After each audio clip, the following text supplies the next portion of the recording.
ఓం శ్రీ మహాగణాధిపతయే నమః. శ్రీ మహాసరస్వత్యే నమః. శ్రీ గురుభ్యో నమః. హరి ఓం. సదాశివసమారంభాం శంకరాచార్యమధ్యమాం అస్మదాచార్యపర్యంతాం వందే గురుపరంపరాం. జై గురుదేవ దత్త. జగతః పితరం వందే పార్వతీ పరమేశ్వరౌ. పరమేశ్వర స్వరూపమైనటువంటి సృష్టికి నమస్కారాలు చేస్తూ నూతన సంవత్సర శుభాకాంక్షలతో కన్యారాశి వారికి జనవరి నెల మాస ఫలితాలు ఏ విధంగా ఉంటాయో మీకు నేను తెలియజేస్తాను.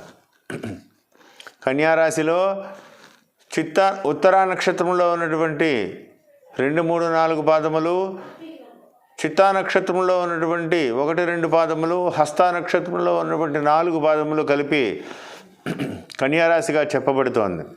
కన్యారాశి వారికి ప్రారంభములుగా అయితే 3వ స్థానమందు కుజకేతువులు 16వ తారీఖు వరకు కూడా కుజ భగవానుడు సంపూర్ణంగా మిమ్మల్ని యోగిస్తున్నారు.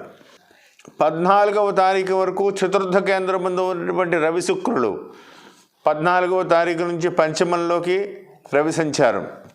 15వ తారీఖు పంచమ స్థానంలో శని బుధులు, షష్ఠమందు ఉన్నటువంటి గురుడు, నవమందు ఉన్నటువంటి రాహువు ప్రధానమైనటువంటి ఫలితాలను కూడా నిర్దేశింపబడుతున్నాయి. కన్యారాశి వారికి ఒక రకంగా శుభాశుభ మిశ్రమంగా ఉన్నది. యోగవంతమైనటువంటి పరిస్థితి ఏమిటంటే షష్ఠ స్థానమందు ఉన్నటువంటి గురుడు సువర్ణమూర్తిగా మిమ్మల్ని ఆయన ఒక అంతుగా యోగిస్తున్నారు. కుజుడు పరాక్రమ స్థానమందు ఉన్నటువంటి కుజ భగవానుడు మిమ్మల్ని సంపూర్ణంగా ఆయన ఆశీస్సులు మీకు సంపూర్ణంగా లభిస్తున్నాయి.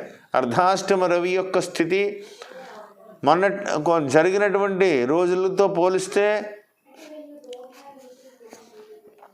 అంటే పనులు చివరి వరకు వచ్చి పని పూర్తి అయింది అనుకున్నటువంటి సమయంలో ఆగిపోయింది గత కొద్ది రోజులతో పోలిస్తే.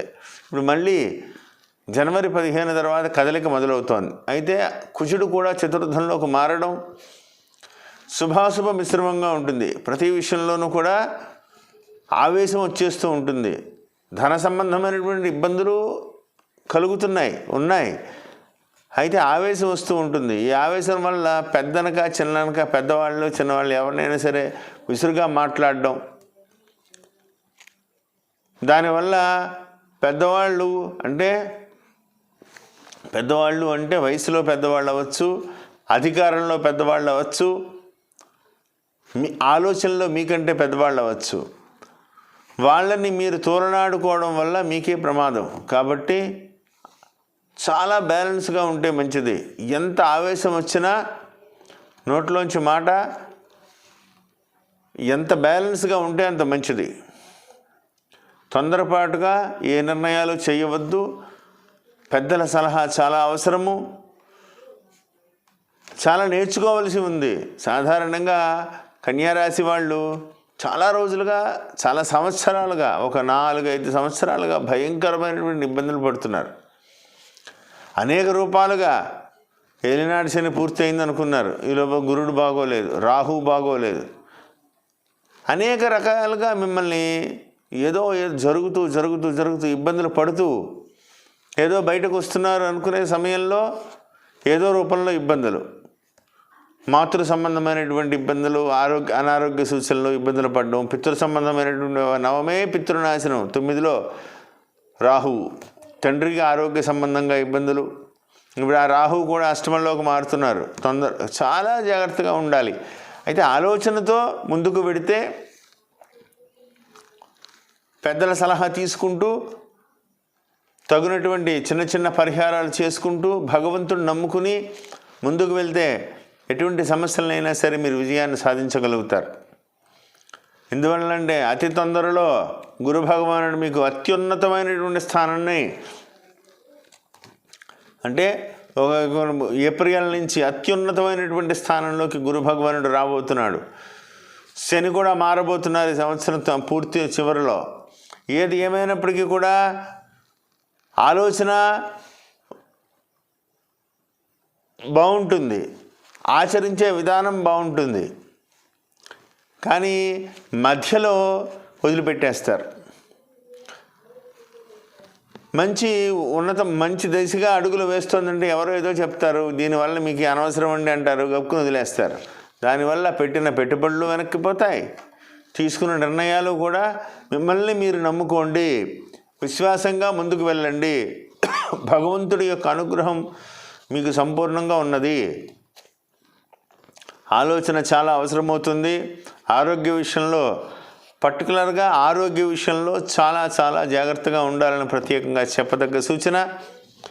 రాశిలో జన్మించినటువంటి విద్యార్థులకి శుభాశుభ మిశ్రమంగా ఉంది. చాలా పట్టుదలతో చదివితే కానీ విద్యలో మీరు విజయాన్ని సాధించలేరు. ప్రతి విషయంలోనూ కూడా ఎంత మైనస్ ఉందో అదేవిధంగా అంత ప్లస్ ఉంది. గురు భగవానుడు మీకు సువర్ణమూర్తిగా 6వ స్థానంలో యోగిస్తున్నారు. ఎంత కష్టపడినా ఏదో రూపంలో ఎవరో ఒకళ్ళు నేనున్నానని మీకు సహాయం చేస్తూ ఉంటారు. ఎంత ఆపద వచ్చినప్పుడు ఏదో రూపంలో ఎవరో ఒకళ్ళు వస్తూ ఉంటారు, సహాయం చేస్తూ ఉంటారు, మిమ్మల్ని బయటపడేస్తూ ఉంటారు. ఇబ్బందుల నుంచి మీరు బయటపడిపోతూ ఉంటారు. కానీ వాళ్ళని మీరు మర్చిపోవద్దు. ఎప్పుడు కూడా దూరపు ఆలోచనతో ముందుకు వెళ్తే మంచిది. ఏదో రూపంలో ధనాన్ని సేవ్ చేయడం మంచిది. మీరు ఎటువంటి ఇబ్బందులు లేకుండా విజయ పథంలో మీరు ముందుకు పెడతారు. అదేవిధంగా ఎక్స్పోర్ట్ ఇంపోర్ట్ వ్యాపారస్తులకి శుభాశుభ మిశ్రమంగా ఉన్నది. ఆలస్యం, మీరు తొందరపడి ఎక్కువ పెట్టుబడులు మాత్రం వెళ్ళవద్దు. రియల్ ఎస్టేట్ రంగంలో ఉన్న వాళ్ళు కూడా అతి జాగ్రత్తగా ఉండాలి. రాబోయేటువంటి రోజుల్లో భౌగోళిక పరిస్థితులను కూడా దృష్టిలో పెట్టుకోవాలి. ఆరోగ్య పరిస్థితులను ఇప్పుడు ఉన్నటువంటి భౌగోళిక పరిస్థితుల రీత్యా ఈ కరోనా మళ్ళీ రిపీట్ అయ్యేటువంటి అవకాశం కూడా ఎక్కువగా ఉంది. కాలసర్పదోషం పూర్తిగా పడుతోంది. మే నెలాఖరు వరకు కూడా జాగ్రత్తగా ఉండవలసినటువంటి సమయమే. కాబట్టి ఇవి కూడా మీరు పరిగణనలోకి తీసుకోవాలి. ఆవేశపూరితమైనటువంటి నిర్ణయాలు చేయకండి, ఆలోచనతో ముందుకు వెళ్ళండి. ఎన్నో ఇబ్బందులు పడుతున్నారు, వాటిలన్నిటికీ కూడా పరమేశ్వరుడు పరిష్కారం మీకు లభించబోతోంది. ఖచ్చితంగా మీరు విజయాన్ని సాధిస్తారు. అదేవిధంగా వ్యవసాయదారులకి నూతన ప్రయత్నాలు ప్రారంభించే కన్నా ఉన్నదాన్ని అంటే కౌలుకి తీసుకుని ఎక్కువ చేసేద్దాం అనుకునే కన్నా లిమిటెడ్గా మీకు ఉన్నటువంటి పరిస్థితిని బట్టి, సహకరించినటువంటి స్థితిగతులను బట్టి అంటే ఎక్కువ పెట్టుకోకుండా ఆలోచనతో తగ్గించి ముందుకు వెళ్ళడం వల్ల చాలా విషయాలుగా మీకు కలిసి వస్తాయి.